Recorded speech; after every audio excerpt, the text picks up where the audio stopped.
नमस्कार, आप देख रहे हैं न्यूज वॉच इंडिया। मैं हूं सुरजीत सिंह। आपका स्वागत है आज की पॉलिटिक्स में। चेहरे पर नकाब, हाथ में पेट्रोल की बोतल और माचिस, और सामने भारतीय रेलवे की ट्रेन। कुछ ही मिनटों में करोड़ों रुपए की संपत्ति आग के हवाले। ऐसा मंजर 2 दिन पहले इक्का दुक्का जगहों पर देखने को मिला था, लेकिन आज देश के कई हिस्सों में इसी तरह से उपद्रव हुआ। इस बार बहाना है अग्निपथ का।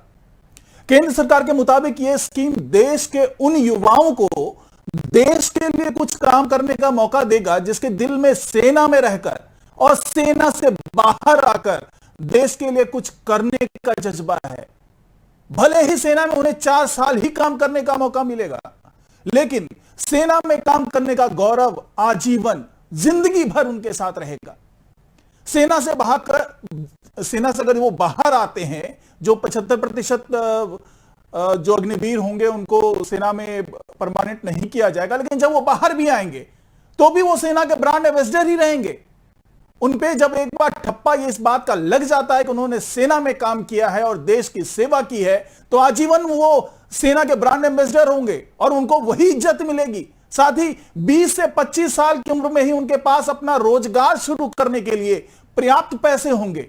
साथ ही सरकारी और निजी संस्थानों में काम अगर वो काम करने के लिए जाते हैं, अगर उसके लिए वो अप्लाई करते हैं, तो वो जो दूसरे युवा होंगे जो अप्लाई किया होगा या जो उनके समकक्ष युवा होंगे, उससे वो ज्यादा योग्य होंगे, क्योंकि वो 4 साल सेना की ट्रेनिंग लेके आए होंगे। किसी न किसी ट्रेड के वो माहिर खिलाड़ी हो चुके होंगे इस 4 साल में। अग्निपथ स्कीम को लॉन्च हुए अभी महज 4 दिन ही हुए हैं। इसके बारे में पूरी जानकारी अभी बेहद गिने चुने लोगों के पास ही है। इसके बावजूद अगर देश के कुछ युवा सड़कों पर उतर आए हैं और सरकारी संपत्तियों को नुकसान पहुंचा रहे हैं, तो यकीनन इन युवाओं की सोच को कुछ ऐसे लोग बदलने में लगे हुए हैं जो नहीं चाहते हैं कि देश में अमन चैन का माहौल हो। मैं ये नहीं कहता कि अग्निपथ स्कीम में सब कुछ अच्छा ही अच्छा है, लेकिन अगर उसमें कुछ गलत है, अगर उसमें कहीं कुछ सुधार की गुंजाइश है, तो उस पर चर्चा होनी चाहिए। सरकार से उसे बदलने की अपील करनी चाहिए, ना कि सड़कों पर उतरकर इस तरह से आगजनी और तोड़फोड़ करनी चाहिए। क्योंकि यह देश आपका है, जिसे सरकारी संपत्ति समझ करके आप आग लगा रहे हैं, उसमें आपका भी हिस्सा है। यह नहीं भूलना चाहिए हमें, क्योंकि आप, हम और सरकार मिलकर के ही यह देश बनता है। खैर, इन तमाम मुद्दों पर चर्चा होगी हमारे पॉलिटिक्स में। आज जो ये खास कार्यक्रम हमारा आज की पॉलिटिक्स में, इस पे तमाम मुद्दों पे चर्चा होगी कि क्यों इस तरह की चीजें हो रही है, क्या इन्हें भड़काया जा रहा है या फिर इनके अंदर वाकई असंतोष की चिंगारी जल रही है। ये तमाम मुद्दे हैं जिस पे चर्चा होगी और इस चर्चा में हमारे साथ तमाम मेहमान भी जुड़ेंगे। लेकिन सबसे पहले आप देखिए हमारी ये खास रिपोर्ट।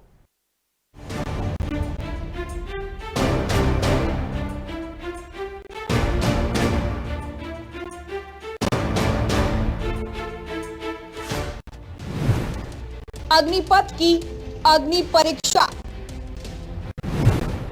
अग्निवीर या अग्नि विरोधी, आक्रोश के नाम पर आगजनी क्यों? सरकारी संपत्ति को नुकसान क्यों? देश की संपत्ति किसने जलाई?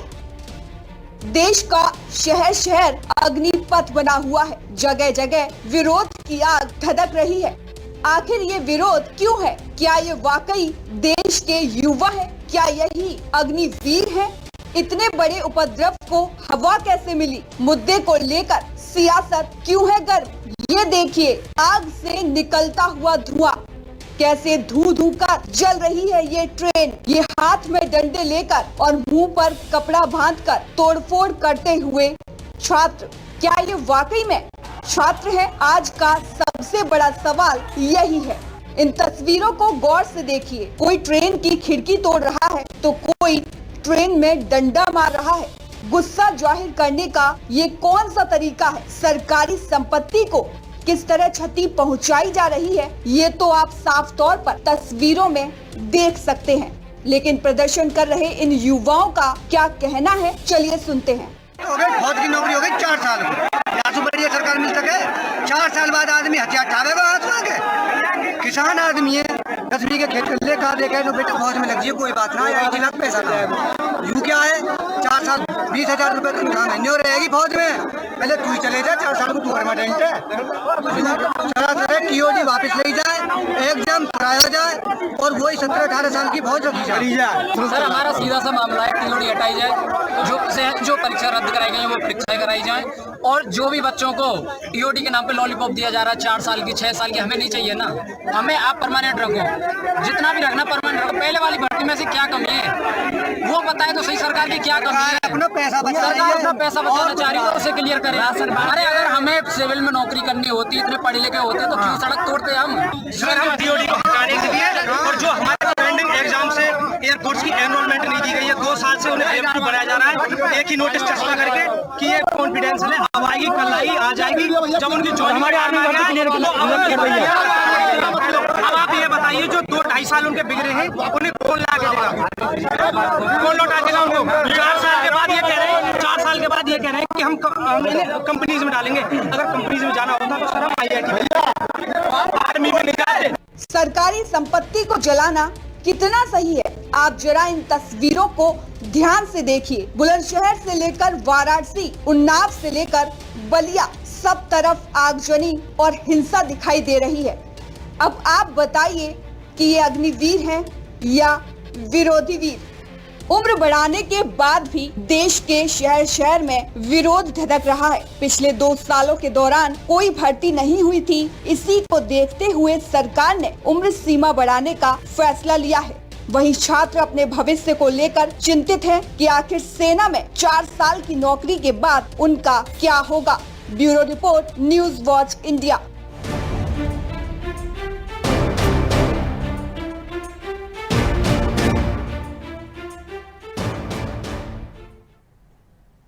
अब यहां सवाल यह उठता है कि जो पत्थर चलाए जा रहे हैं, जो डंडे बरसाए जा रहे हैं, जिस तरीके से सरकारी संपत्ति को नुकसान पहुंचाया जा रहा है, क्या वाकई जो युवा हैं, जो भावी अग्निवीर कह सकते हैं जिन्हें, वो वाकई असंतुष्ट हैं? जो स्कीम केंद्र सरकार लेकर आई है, तमाम फायदे उन्होंने बताए हैं, तो क्या ये स्कीम में इतनी खामियां हैं, इतनी ज्यादा खामियां हैं जो पलक झपकते देश के युवाओं को समझ में भी आ गई सारी स्कीम?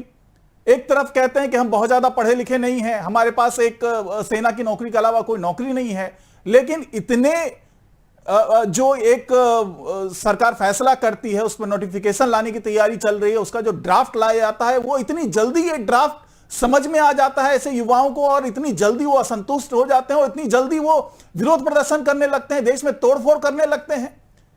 क्या ये वाकई उनकी भावनाएं आहत हुई हैं? क्या वाकई उन्हें लगता है कि उनका भविष्य अंधेरे में है, या फिर कुछ लोग ऐसे हैं जो उन्हें भड़का रहे हैं, जो उन्हें वो समझा रहे हैं जो वो समझना चाहते हैं? ऐसे लोग जो नहीं चाहते कि देश में अमन चैन का माहौल हो, जो नहीं चाहते कि देश में कोई अच्छी स्कीम आए, क्या ऐसे लोग इस पूरे आगजनी या पूरे माहौल को खराब करने के पीछे हैं? या फिर वाकई स्कीम में कुछ ऐसी गलतियां हैं जिसको सुधारा जाना चाहिए, जिस पे सरकार को ध्यान देना चाहिए कि जो युवा देश पे मर मिटने के लिए अपना घर बार छोड़ के पहुंचता है, बॉर्डर पे जाता है, उसे गोलियों की परवाह नहीं होती है, क्या वो आज अपने भविष्य को लेकर के चिंतित है?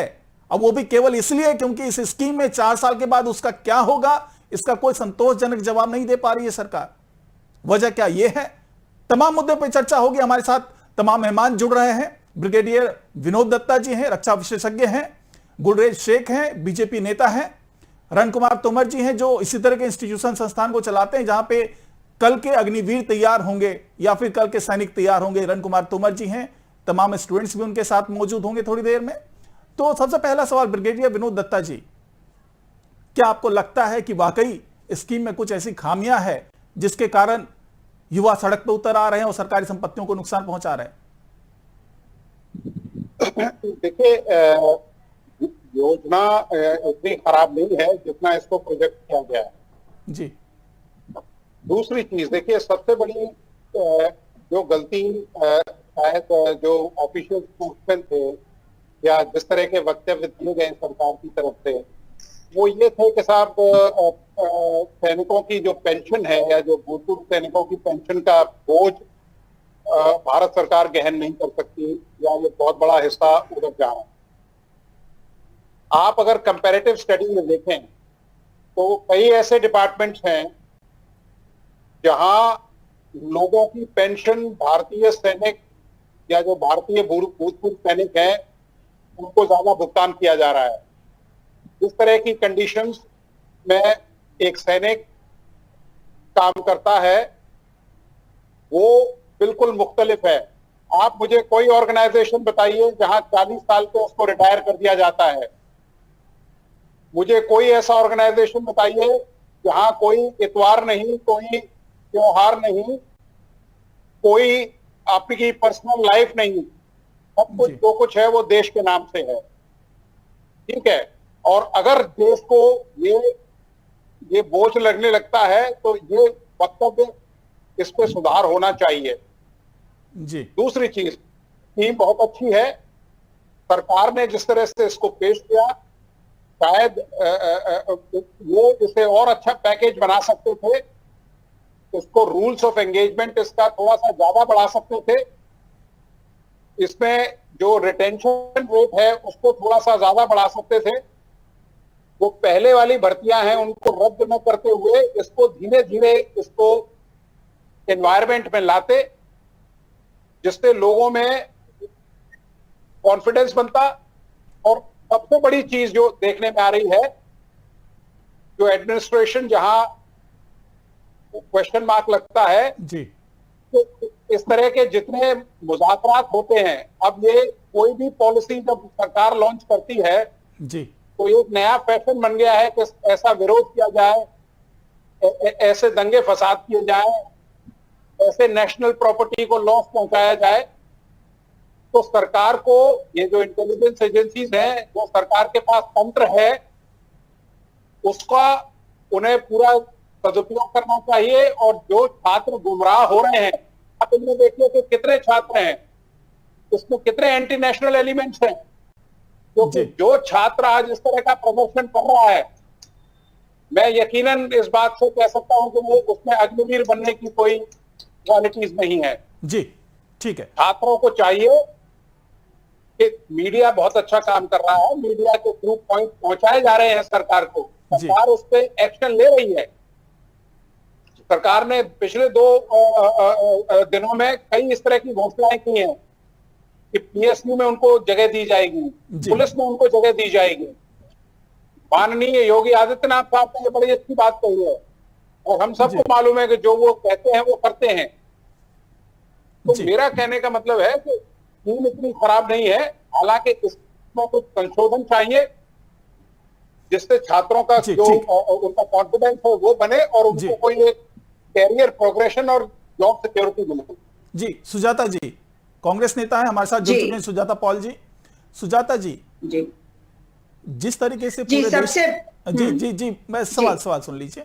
जिस तरीके से देश में कोहराम मच रहा है, जिस तरीके से प्रदर्शन हो रहे हैं, छात्र सड़कों पे उतर आए हैं, रेल की पटरियों पे उतर आए हैं, ट्रेन को आग लगा रहे हैं, अब ये एक आरोप भी लग रहा है विपक्ष पे, जिसमें कांग्रेस की ज्यादा बड़ी भूमिका है, कि वो इन युवाओं को बहला फुसला करके या भड़का करके उनका ब्रेन वॉश करके सड़कों पर उतार रही है।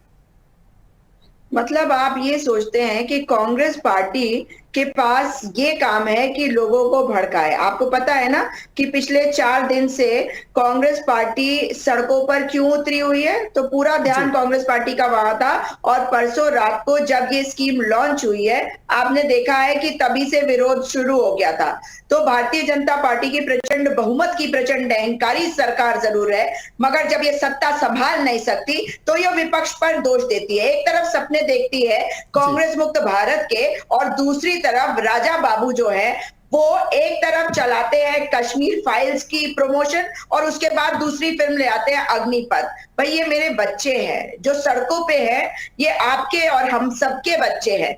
हम किस तरह से इनको एंटी नेशनल बना देते हैं। With all due respect to brigadier Vinod Datta, please do not call them anti national. ये बच्चे हैं, संवेदनशीलता दिखानी पड़ेगी। जब आप आर्मी में चले जाते हैं आप सीखते हैं, पर ये बच्चे 16-17 साल के हैं। और मैं देहरादून से आती हूँ भाई साहब, तो देहरादून में इंडियन मिलिट्री एकेडमी है, RIMC है, and I know the kind of discipline there is. लेकिन अगर आप उन बच्चों को देखेंगे जो हमारी सड़कों पे घूमते हैं, तो मैं आपको याद कराना चाहती हूँ उस बच्चे के बारे में जिसका नाम है प्रदीप मेहरा, जो रात को अपना काम करने के बाद सड़कों पे दौड़ रहा था दिल्ली के। जब कोई एक व्यक्ति ने उनकी वीडियो बना ली और उस व्यक्ति ने कहा कि मेरी गाड़ी में बैठ जाओ, उस बच्चे ने कहा नहीं, मैं एक्सरसाइज कर रहा हूं। कहां से हूं? मैं उत्तराखंड से हूं। तो मैं उत्तराखंड राज्य से आती हूँ, मैं समझती हूँ इस दर्द को। और ये बच्चा जिस तरीके से दौड़ रहा था और इसने उस गाड़ी में बैठने से इनकार कर दिया, कहा कि घर जाऊंगा, मेरी माँ बीमार है, अस्पताल में है और मैं तैयारी कर रहा हूं फौज में जाने के लिए। इन बच्चों को आप क्या जवाब देंगे? आज बच्चे जो कर रहे हैं वो गलत है, इसको मैं बिल्कुल कैटेगोरिकली कह देना चाहती हूँ, साफ कर देना चाहती हूँ। मगर ये बच्चे हैं जिनके अंदर ये आक्रोश है, जिन्होंने 2 साल कोरोना के झेले हैं, जिसमें इनको जो भर्तियां जो है वो रोक दी गई। आप इस सरकार को देखिए, डीमोनेटाइजेशन लेके आई, 60 चेंजेस 50 दिन में, GST में 376 चेंजेस 10 महीनों में, जो 3 कृषि कानून थे उनको वापस लेने पड़े, देवस्थानम बोर्ड एक्ट उत्तराखंड का उनको वापस लेना पड़ा, CAA एक्ट लेके आए, लेकिन रूल्स जो है वो 2.5 साल होने के बाद भी नोटिफाई नहीं कर पाए। और अग्निपथ में जिस तरह से अभी कहा गया कि ये तो बहुत अच्छी बात है कि उन्होंने चेंजेस किए, चेंजेस करे जाने चाहिए। ये एक फौजी के लिए तो ठीक है कि फौज में आप एक डिसिप्लिन के साथ रहते हैं, जो आपको कह दिया गया वो करना होता है। लेकिन ये देश एक लोकतंत्र है, एज लिमिट को चेंज कर दिया गया 3 दिन के अंदर। मगर आप मुझे बताइए, लोकतंत्र में पहले सुझाव लेकर, पहले बातचीत करके तब कानून बनता है, तब कोई स्कीम लॉन्च होती है। क्या पार्लियामेंट से भी बड़े हो गए हैं प्रधानमंत्री नरेंद्र मोदी? क्या जनरल VK सिंह ने ये नहीं कहा अपने पहले बयान में कि मैं इसमें इन्वॉल्व नहीं था तो मुझे नहीं पता? जनरल VK सिंह से बड़ी आवाज है क्या? आप मुझे बताइए, कैबिनेट में जो बच्चों के दर्द को समझ सकते थे लेकिन उनसे पूछा तक नहीं गया। इसलिए मुझे बड़ा दुख होता है ये देखते हुए कि आज देश चल रहा है, जब धर्म सत्ता की कुर्सी पर बैठता है तो शिक्षा सड़कों पे भटकती है। ये बच्चे मेरे बच्चे हैं, इनके साथ नाइंसाफी मंजूर नहीं। ठीक है सुजाता जी, हाँ, गुलरेज शेख जी हमारे साथ है, डॉक्टर गुलरेज शेख बीजेपी नेता है। गुलरेज जी, क्या जवाब देंगे आप? अनम्यूट कर लीजिए गुलरेज जी, आवाज नहीं पहुंच पा रही है। अनम्यूट।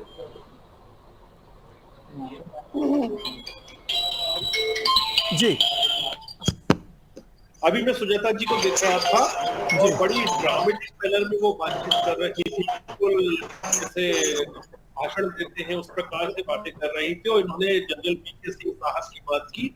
शाम को मैं doctor general VK Singh ji को सुन रहा था और उन्होंने बड़ा स्पष्ट रूप से कहा कि ये जो लोग भी हैं, जो ये वेंडलिज्म कर रहे हैं, जो आगजनी कर रहे हैं, जो घरों पे हमले कर रहे हैं, जो पब्लिक प्रॉपर्टी को नुकसान पहुंचा रहे हैं, they are not made for army. ये बड़ा उन्होंने कैटेगोरिकली जी न्यूज पे कहा है। तो सुजाता को मैं बोलूंगा, कुछ भी बोलने से पहले मैडम थोड़ा सा अपना होमवर्क करके पहले तो निजी टिप्पणी मत करिएगा डॉक्टर शेख।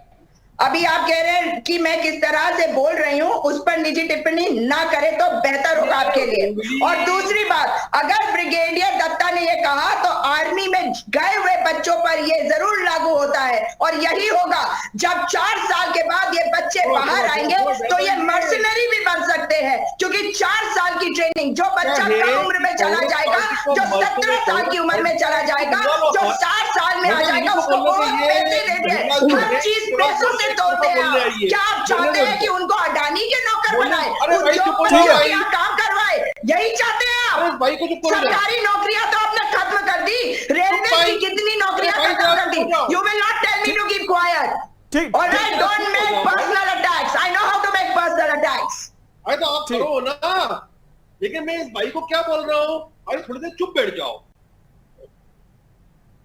थोड़ा खामोश हो जी।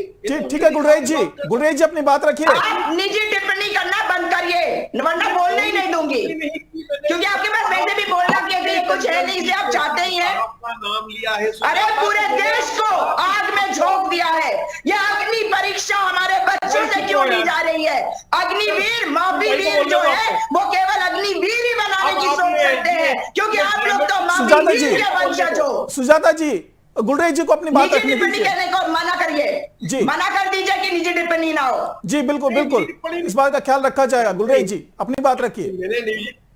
देखिए, ये भाई जो है ये ड्रामेटिक फिर से ये अगर ये ड्रामा आप गुलरेज जी। करने की कोशिश करेंगे तो खामोश हो जाओ भाई। टॉलरेट नहीं करूंगी। ये जो बच्चे मुद्दे दिख रहे हैं गुलरेज जी ये मुद्दे मेरे पे आते हैं ना, बच्चे हैं।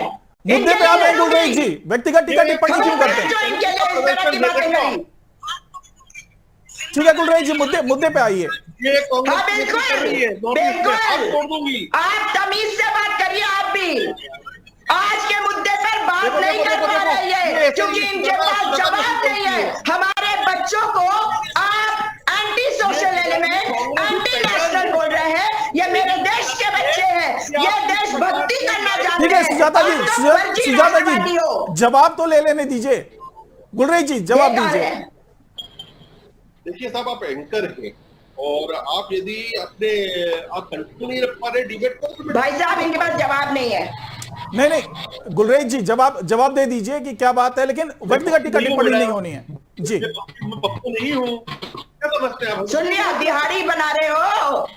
अरे बीवी छोड़ के बारे में भी बात कर लेते हैं, डरपोक कायर है। अरे सुजाता जी, एक प्रेस सुजाता जी इस तरीके से डिबेट नहीं हो आप पाएगी। मुझे नहीं बताएंगे, मेरे नेता के लिए बोलेंगे, मेरे नेता को पप्पू बोल रहे हैं और सोच रहे हैं कि मैं सुनूंगी। बिल्कुल नहीं सुनूंगी।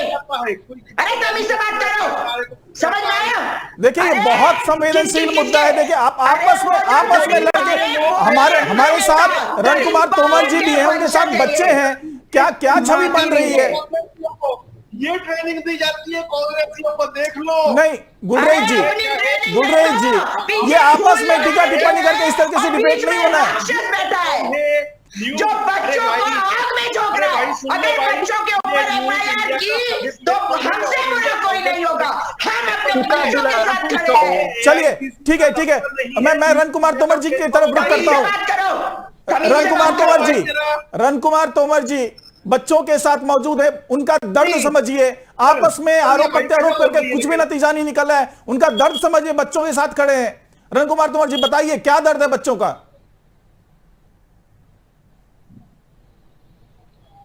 रन कुमार जी सुन पा रहे हैं? धरना दिया था, मांग की मेरी भर्ती निकली, लेकिन मुझे ऐसी भर्ती नहीं चाहिए जी कि जिसमें हमारे बच्चे जो है मतलब 75% चले जाए। अगर मैं आपसे पूछना चाहता हूं आपके चैनल से माध्यम से सर जी कि अगर हमारे बच्चे 25% अंदर चले गए, 75 बाहर आ गए, अगर उनने ट्रेनिंग ले ली बंदूक चलाने की, राइफल चलाने की, और वो बाहर निकाल दिए गए, तो मैं आपसे पूछना चाहता हूं माननीय मोदी जी से, भाई साहब से जो डिबेट पे बैठे हमारे जी, उनका क्या होगा जब 4 साल में अपने घर आ जाएंगे?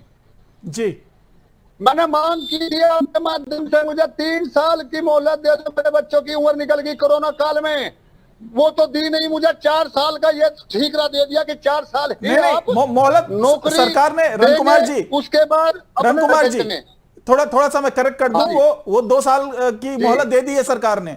जो भी कोरोना पीरियड था उसके लिए 2 साल की मोहलत दे दी है सरकार ने। मैं सरकार की इस बात को मतलब उसका अभिनंदन करता हूं, सम्मान करता हूं, बहुत अच्छा किया सरकार ने। लेकिन सरकार से ये भी कहना चाहता हूं कि मुझे 4 साल की मत ऐसा ना करो कि ऐसा कर लो।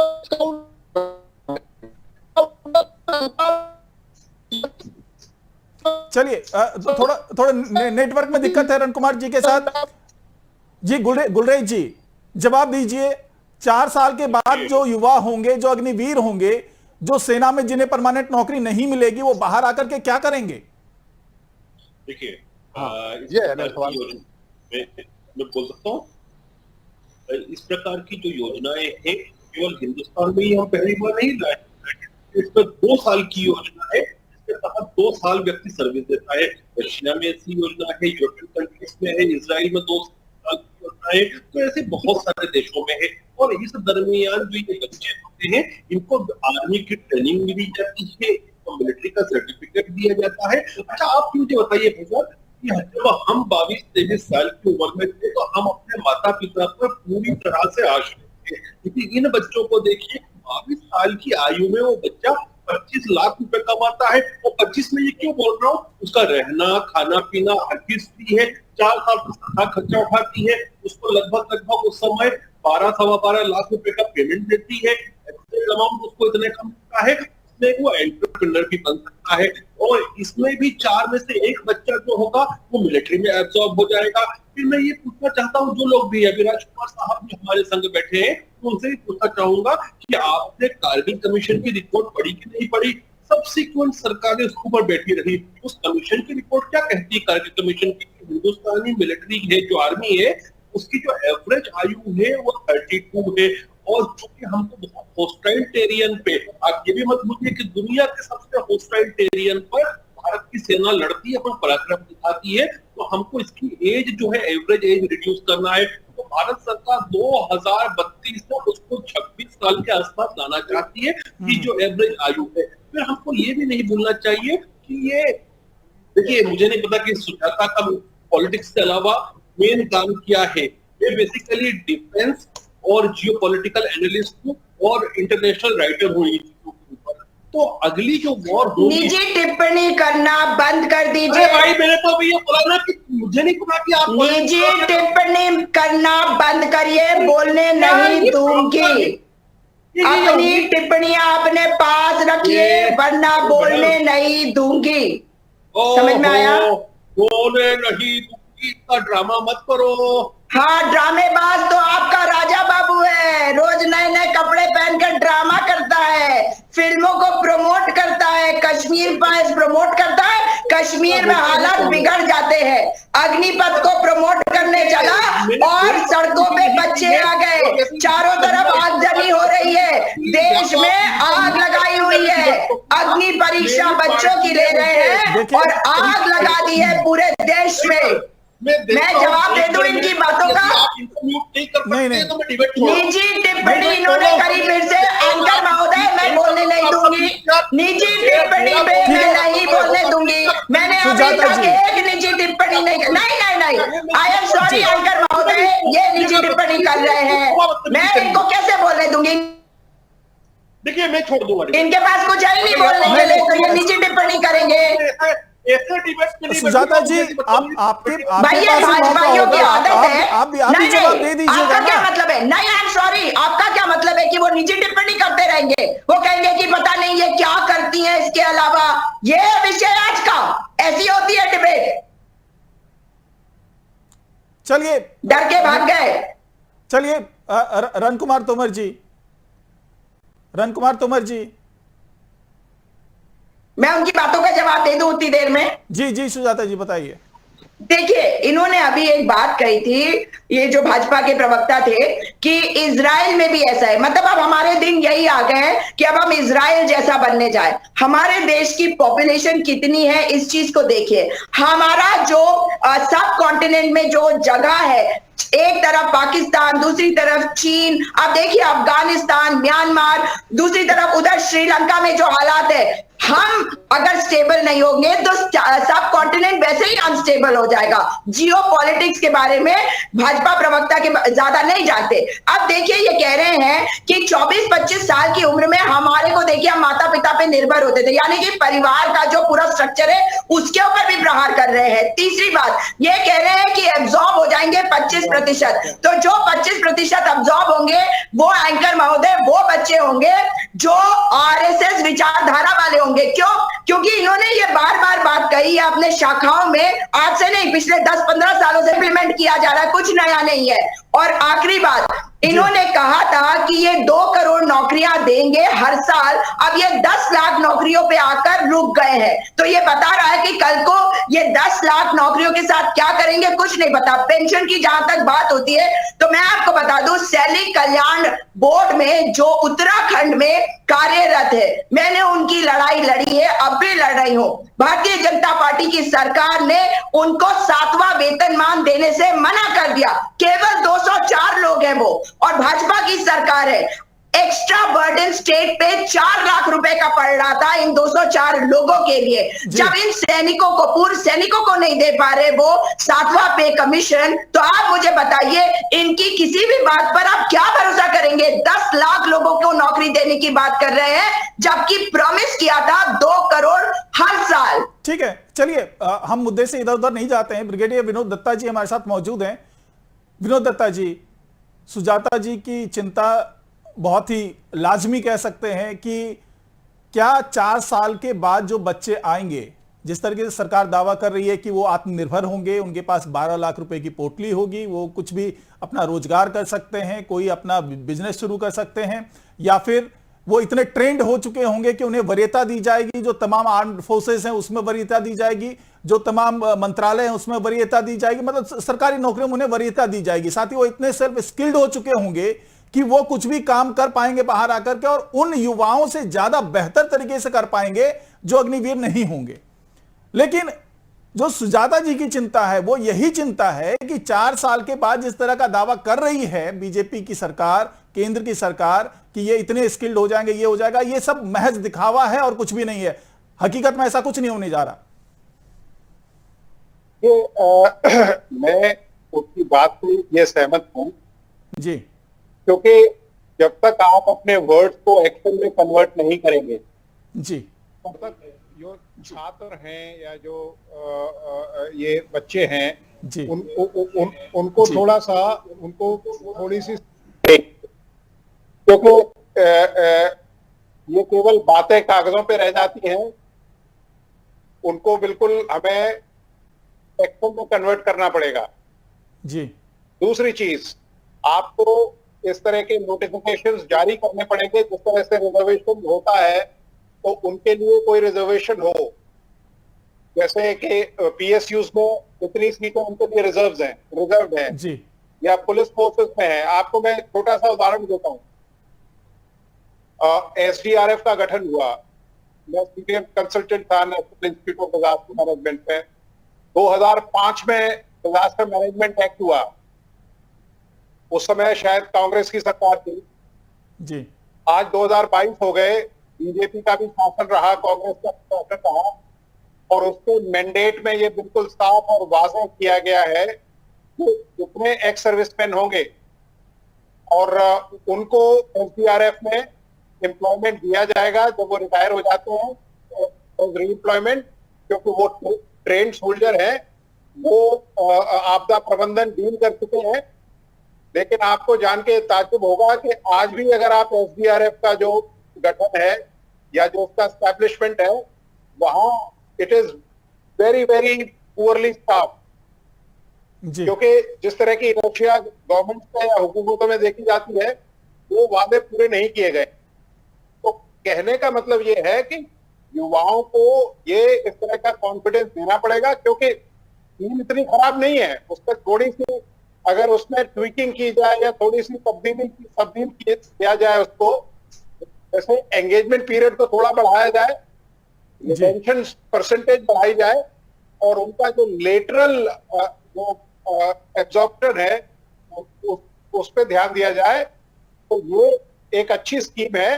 क्योंकि हमें याद है अभी भी देखिए करीब 1 लाख सैनिक कम है, बल्कि जब कांग्रेस की गवर्नमेंट थी तब तो ये डेफिशिएंसी और ज्यादा थी, करीब 15-16 हजार ऑफिसर्स कम थे, अब तो करीब 9 हजार ऑफिसर कम रह गए जी। और ये जो स्टेप लिया है गवर्नमेंट ने, ये इसलिए लिया है क्योंकि सेना में सैनिकों की कमी काफी है जी। जो जैसे आप इंसर्जेंसी देखिए, आतंकवाद देखिए, पुलिस का काम है, सेना का काम नहीं है जी। तो वो भी सेना के पास आया हुआ है। आपदा प्रबंधन पैरामिलिट्री फोर्सेस का काम है, state disaster management state subject है जी। लेकिन भारतीय सेना एक ऐसा इदारा है, ऐसा ऑर्गेनाइजेशन है जो हमेशा देश के लिए है और देश के लिए खड़ा रहता है।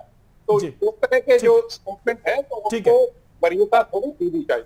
ठीक है सुजाता जी, आपको ऐसा नहीं लगता जो सरकार जो दावा कर रही है सरकार की जिस तरीके से अग्निवीर आएंगे उससे क्या होगा कि सेना में औसत उम्र जो है वो कम होगी। अभी 32 से 35 की तरफ बढ़ रहा है औसत उम्र, लेकिन अगर ये अग्निवीर लगातार आते रहेंगे तो 10 साल के बाद ऐसी स्थिति आएगी कि सेना में युवा ज्यादा होंगे, यानी औसत उम्र 26 साल के आसपास आ जाएगी।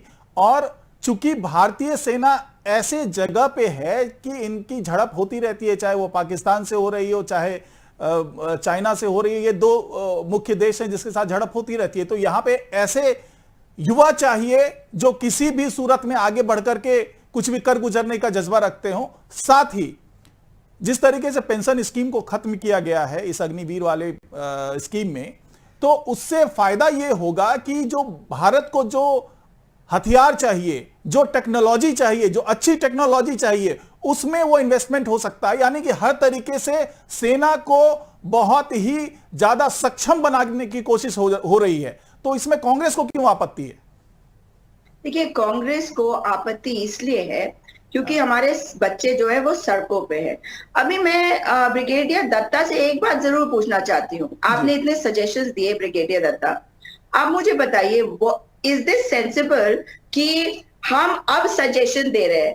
कंसल्टेशंस तो डेमोक्रेसी में पहले होने चाहिए थे ना। पहले कोई भी चीज लाने के पहले, डिसाइड करने के पहले केवल प्रधानमंत्री करेंगे सब कुछ। एक गुजरात रेजिमेंट तो बनवा नहीं पाए प्रधानमंत्री बनने के बाद वो आज तक। तो आप मुझे बताइए कि क्या ये जरूरी नहीं था इसके ऊपर कंसल्टेशंस होते, फॉर्मर ऑफिसर्स से बातचीत होती और बहुत ज्यादा लेवल पर एंगेजमेंट किया जाता, उसके बाद किसी निष्कर्ष पे पहुंचा जाता। और यंग बच्चों को लाने की बात आप कर रहे हैं, उस बात को मैं बिल्कुल मानती हूँ कि यंगर अगर हमारा फोर्स होगा तो बहुत अच्छा होगा। लेकिन आप मुझे बताइए कि जो बच्चों को आज सड़कों पे लाया गया है, अगर वो विरोध कर रहे हैं, मैं ये क्योंकि he is an army officer, retired officer, so I am asking him, is it not our duty to stand for our children when they are being declared anti nationals, जिस तरह से आज मेन स्ट्रीम मीडिया में बताया जा रहा है। और आपने स्वयं कहा कि ये फोर्स के लायक नहीं है। मैं पूरी कर लूं अपनी बात, आखिर बात कह रही हूं। देखिए, सबसे बड़ी बात यह है कि ये डेमोक्रेसी है, यहाँ पे एक पार्लियामेंट है, पार्लियामेंट में इसके बारे में डिस्कशन होना चाहिए था। इसका जितने प्रॉब्लम्स थे उसको आयरन आउट करना चाहिए था। लेकिन ऐसे ही कोई चीज थोप देंगे, उसके बाद उसमें चेंजेस करते चले जाएंगे। पहली बात तो यही गलत है। अब दूसरी बात, अगर हम अपने बच्चों की बात करें, यू टेल मी दैट अगर बच्चा कोई बहुत इंटेलिजेंट बच्चा है, 17 साल की उम्र, 17.5 साल की उम्र में वो एंटर कर जाता है, 22.5 साल की उम्र में उसको नौकरी वो कंफर्म नहीं होता, उसे छोड़ना पड़ता है। He has been trained in weaponry, right? And now what will happen? उसके बाद क्या होगा ब्रिगेडियर दत्ता? क्योंकि उस बच्चे को अगर वो गांव में गया तो उसको नौकरी जरूरी नहीं है कि मिल जाएगी। और क्योंकि आप जानते हैं, देखिए हमारे उत्तराखंड का मैं बता देती हूँ, फॉर्मर ऑफिसर्स की फैमिलीज और डिपेंडेंट्स के लिए उपनल नाम की एक आउटसोर्सिंग एजेंसी खोली गई है। मगर अब हमारे मुख्यमंत्री कह रहे हैं कि उसके माध्यम से हम इनको नौकरी देंगे, और जो उपनल के माध्यम से रजिस्टर्ड है उनको नौकरी नहीं दे पा रहे हैं। So it is not so simple, जैसा ये सिंप्लीफाइड दिखा रहे हैं ऐसा नहीं है। और अगर हमारे बच्चे हैं सड़कों पे हैं, 17.5 साल का बच्चा अगर एंटर करेगा तो यानी कि 16 साल का बच्चा भी वहां पे सड़कों पे होगा, उसके ऊपर FIR हो जाएगी, उसके बाद वो नौकरी भी नहीं मिलेगी उसकी। आप ये तो सोचिए हम क्या कर रहे हैं। We must look at it with an open mind, because these are our children, our citizens. यही बच्चे अगर आपकी आर्मी में आ जाते हैं तो आप कहेंगे ये देशभक्त है। आज ये अपना गुस्सा दिखा रहे हैं तो आप इनको एंटी नेशनल डिक्लेयर कर दे रहे हैं। हम मेरे को लगता है एंकर महोदय यहाँ पे गलती कर रहे हैं। जी ब्रिगेडियर जी, विनोद जी।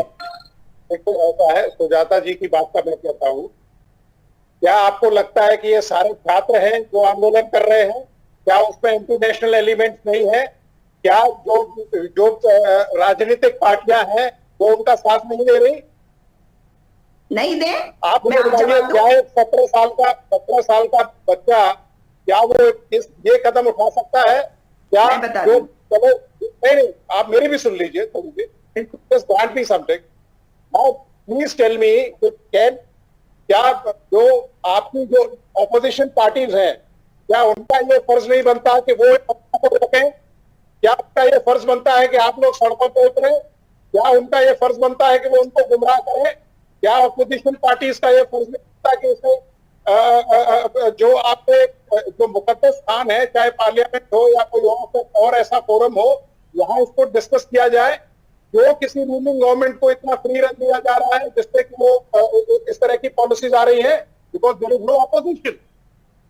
तो what I want to say is that मैं ये कह रहा हूं कि देखिए, जो एंटी नेशनल एलिमेंट्स मैंने उनको कहा है, जो उन बच्चों को गुमराह कर रहे हैं कि आप इस तरह की तोड़फोड़ कीजिए, आप इस तरह, क्या वो इससे कोई चीज हासिल होगी? कुछ नहीं होगी।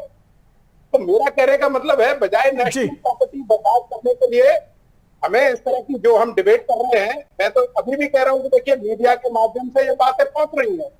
पिछले करीब 24 से 36 घंटे में कई अमेंडमेंट्स आए हैं जी। और अपनी, अगर मान लीजिए, अगर किसी योजना में कोई सुधार करना है तो होते हैं, कोई ऐसा नहीं है कि कोई मुकम्मल पॉलिसीज किसी गवर्नमेंट ने कभी बनाई हो।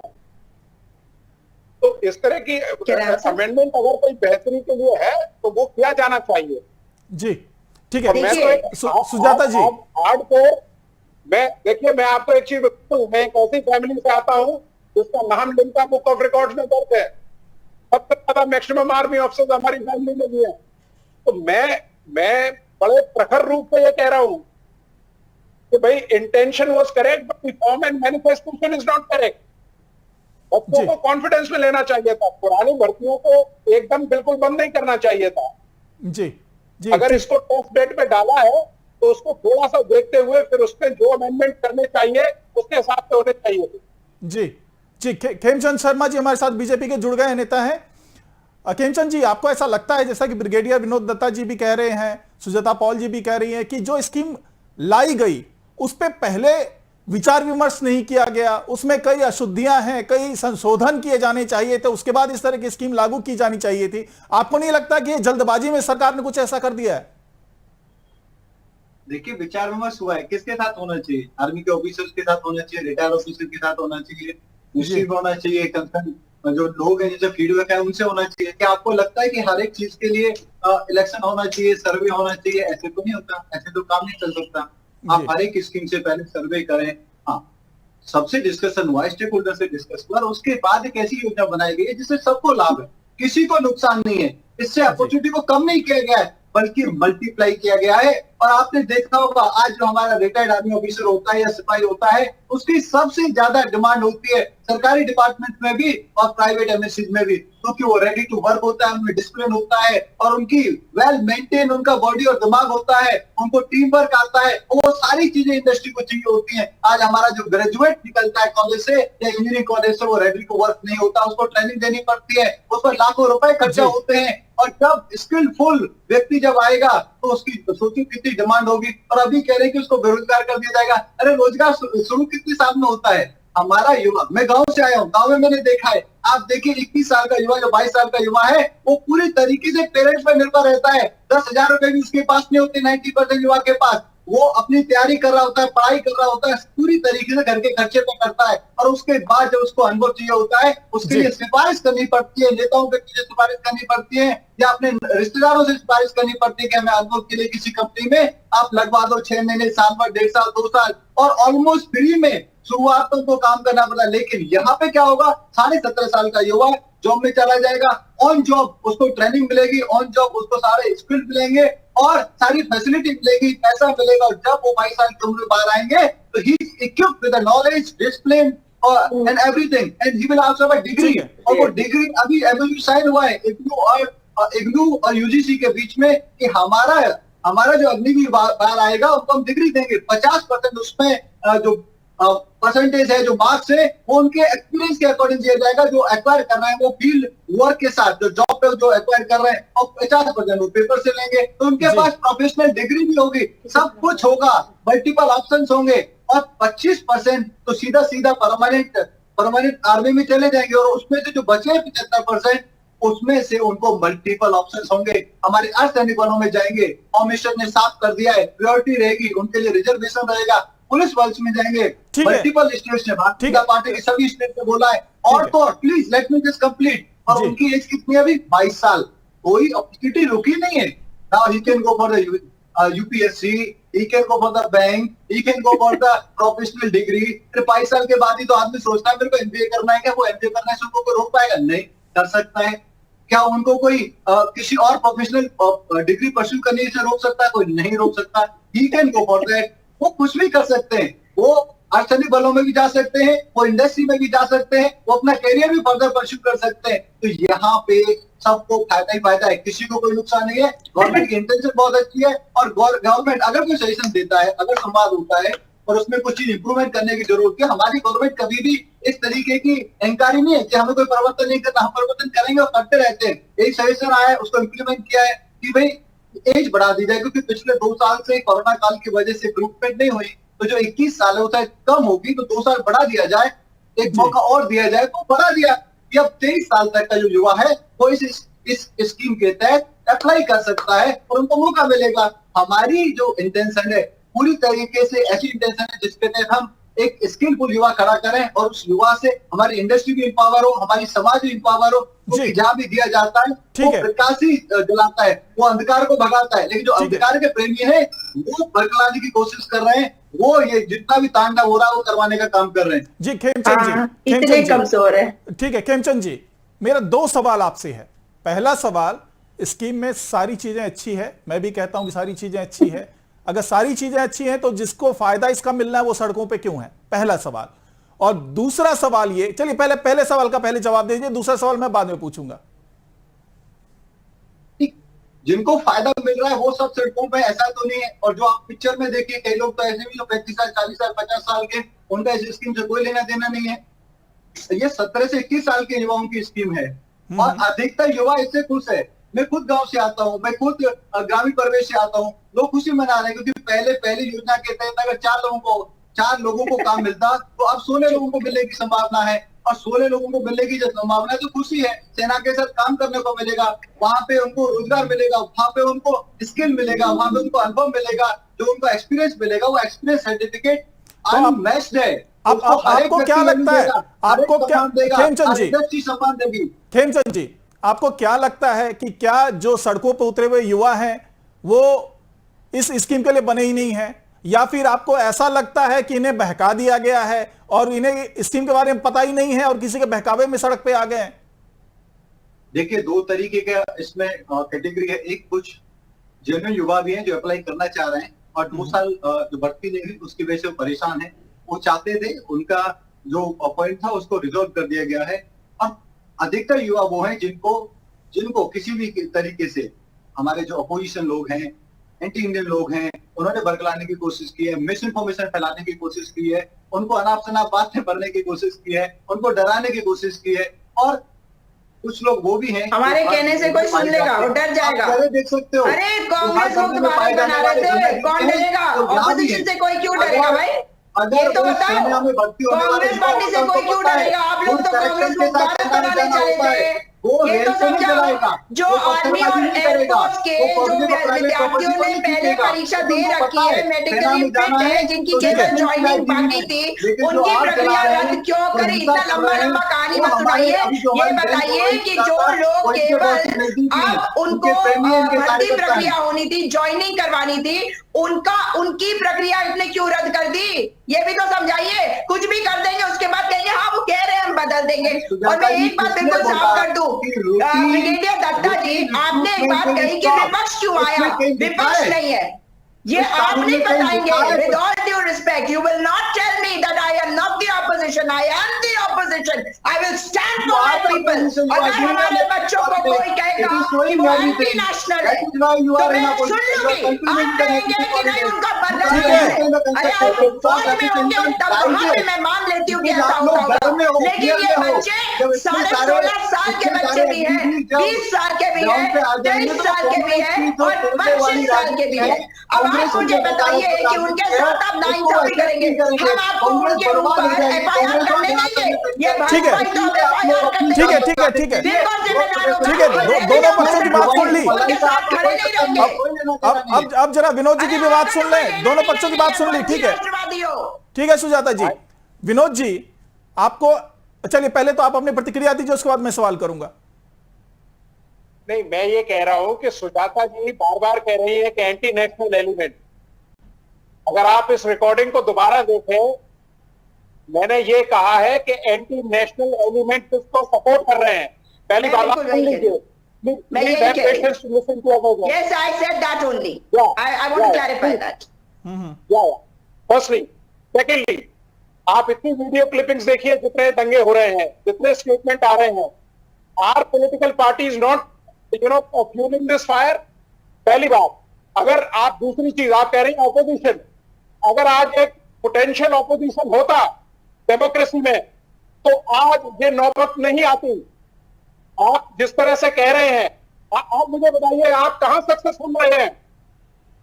आज अगर देश अगर किसी को वो करना चाहता है, who's the opposition leader in parliament? कौन है आप बताइए? तो मेरा कहने का मतलब है opposition plays a constructive role. मैं ये कह रहा हूं कि इन बच्चों को बरगलाया जा रहा है, इनको गलत। आप मुझे बताइए, जब ज्यादा ये इस तरह की हरकतें करेंगे तो जाहिर है सरकार या जो स्टेट गवर्नमेंट है वो कोई एक्शन लेगी और बेचारे अननेसेसरी किसी लीगल एंटेंगलमेंट में फंस जाएंगे वो उन्हें पता नहीं है। तो मेरा कहने का मतलब ये है कि ये चीजें जो, देखिए मैं कांग्रेस का अभी बड़ा एहतराम करता हूं और कांग्रेस के इतने वरिष्ठ लीडर हैं, इतने केपेबल लीडर हैं, उनको चाहिए कि जाके वहां भाई they should have a cup of tea with Modi साहब। एक चीज मैं बताऊं आपको, off the screen all political leaders are one, they respect each other, ideologies में डिफर, नेशन तो एक है सबका।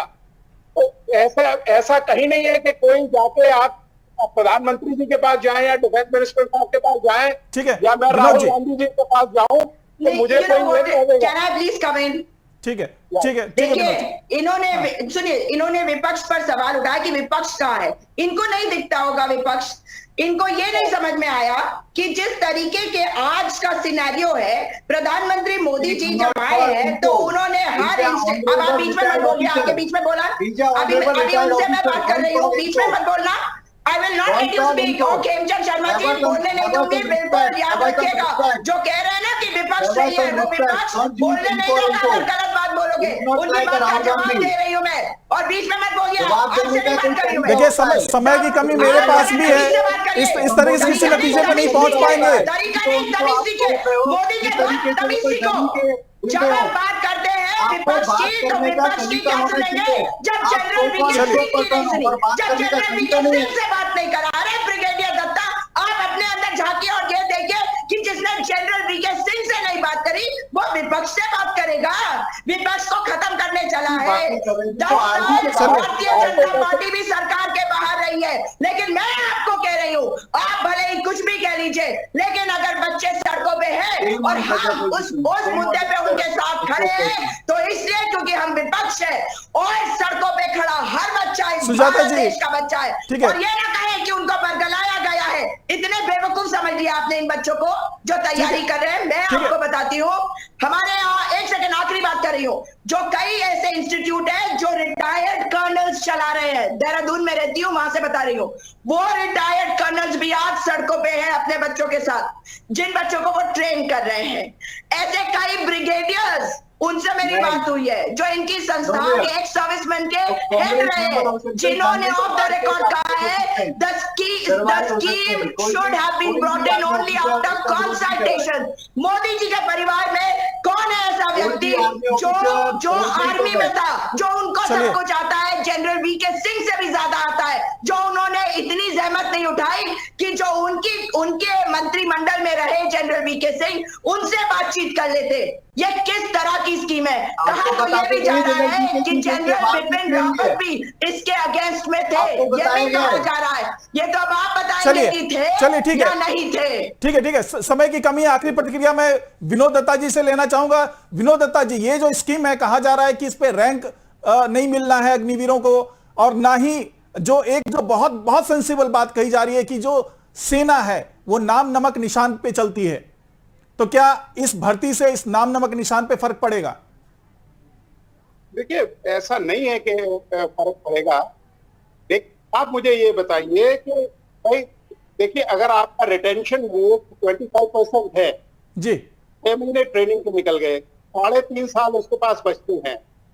तो अगर उससे देखिए कोई थ्योरी ऑफ प्रोबेबिलिटी भी लगाता है तो 50% लोगों को तो ये बिल्कुल पता है कि साहब हमें परमानेंट जॉब मिलेगी नहीं, तो उनका इन्वॉल्वमेंट कहाँ रहा जी। अगर आप यही रिटेंशन 50% पर रखते हैं तो कम से कम 75% लोगों को ये उम्मीद होगी कि साहब मुझे परमानेंट जॉब मिल सकती है तो मुझे और मेहनत से काम करना पड़ेगा जी। ठीक है। अदरवाइज उसमें से करीब 60% लोग अपना ऑल्टरनेट जॉब देखना शुरू कर देंगे। जी ठीक है। Army is not a job, army is involvement. बिल्कुल बिल्कुल ठीक है। ठीक है, देखिए तमाम मेहमानों ने जो अपने विचार रखे बहुत ही अच्छे विचार थे, लेकिन इसमें कई जगह पे मतभेद की भी गुंजाइश बनी। और सबसे बड़ी बात यही आती है निकल के तमाम बहस से जो बातें आई, सब तमाम मेहमानों को मैं धन्यवाद दूंगा इस बहस में जुड़े हुए हमारे साथ। और इस बहस से जो सबसे बड़ी बात निकल करके आई वो ये थी, स्कीम अच्छी है, सब कुछ अच्छा है, लेकिन अगर कहीं कोई त्रुटि रह गई है, कहीं कोई कमी रह गई है तो उसे सुधारने की तरफ सरकार को आगे बढ़ना चाहिए। एक सुधार आज किया भी गया, 2 साल की मोहलत दी गई। जो कोरोना पीरियड के कारण लोग, जो बच्चे थे, जो युवा थे, जिन्होंने इस बात पे आवाज उठाई थी कि उनका 2 साल बर्बाद हुआ तो उसकी भरपाई कैसे होगी, तो सरकार ने उसकी आज भरपाई कर दी। 2 साल की मोहलत और दे दी उन लोगों के लिए जिन्हें कोरोना के कारण 2 साल उनको कम पड़ रहे थे। तो अब 25 साल की उम्र तक बच्चे जो युवा हैं वो 23 साल तक के युवा अब अग्निवीर बनने के लायक माने जाएंगे केवल इस साल के लिए। तो सवाल यही उठता है कि अगर इस स्कीम की जो कमियां अभी नजर आ रही है, क्या पहले नजर नहीं आ रही थी? क्या सरकार ने इस पे गहन विचार विमर्श नहीं किया? अगर थोड़ी सी और माथापच्ची हो जाती, स्कीम को आप 1 महीने बाद लॉन्च कर लेते, कुछ जो कमियां थी उसको विशेषज्ञों के साथ बैठ करके दूर कर लेते। हालांकि सरकार का कहना है कि 2 साल तक इस पे माथापच्ची हुई है, उसके बाद ये निष्कर्ष निकला और कई देशों में इस तरह की स्कीम लागू है। हालांकि यह कहना भी बहुत जल्दबाजी होगी क्योंकि अभी जस्ट लॉन्च हुआ है, इसकी कई बातें ऐसी है, कई मुद्दे ऐसे होंगे, कई प्रावधान ऐसे होंगे जो लोगों की समझ में नहीं आ रहा है, अभी बात समझ में नहीं आ रही है और युवा बिना सोचे समझे सड़कों पे उतर आए हैं क्योंकि उन्हें इसमें सारी कमियां नजर आ रही है। लेकिन ये युवा भी मुट्ठी भर युवा है, ऐसा नहीं है कि पूरे देश के सारे युवा जो सेना में जाना चाहते हैं वो सड़कों पर उतर गए, पटरियों पर उतर गए हैं। खैर, सरकार को भी इस पे थोड़ा ध्यान देना होगा कि अगर कोई भ्रम की स्थिति फैली है तो उस भ्रम की स्थिति को खत्म करें और युवाओं को समझाएं कि जो है वो उनके हक में है, उनका भविष्य अच्छा और उज्जवल करने के लिए है, साथ ही सेना का भविष्य भी अच्छा करने की ये एक अच्छी पहल है। इस तरह की बातें समझानी पड़ेगी सरकार को। खैर, इस कार्यक्रम में फिलहाल इतना ही। देश दुनिया की तमाम खबरों को जानने के लिए देखते रहिए न्यूज वॉच इंडिया। नमस्कार।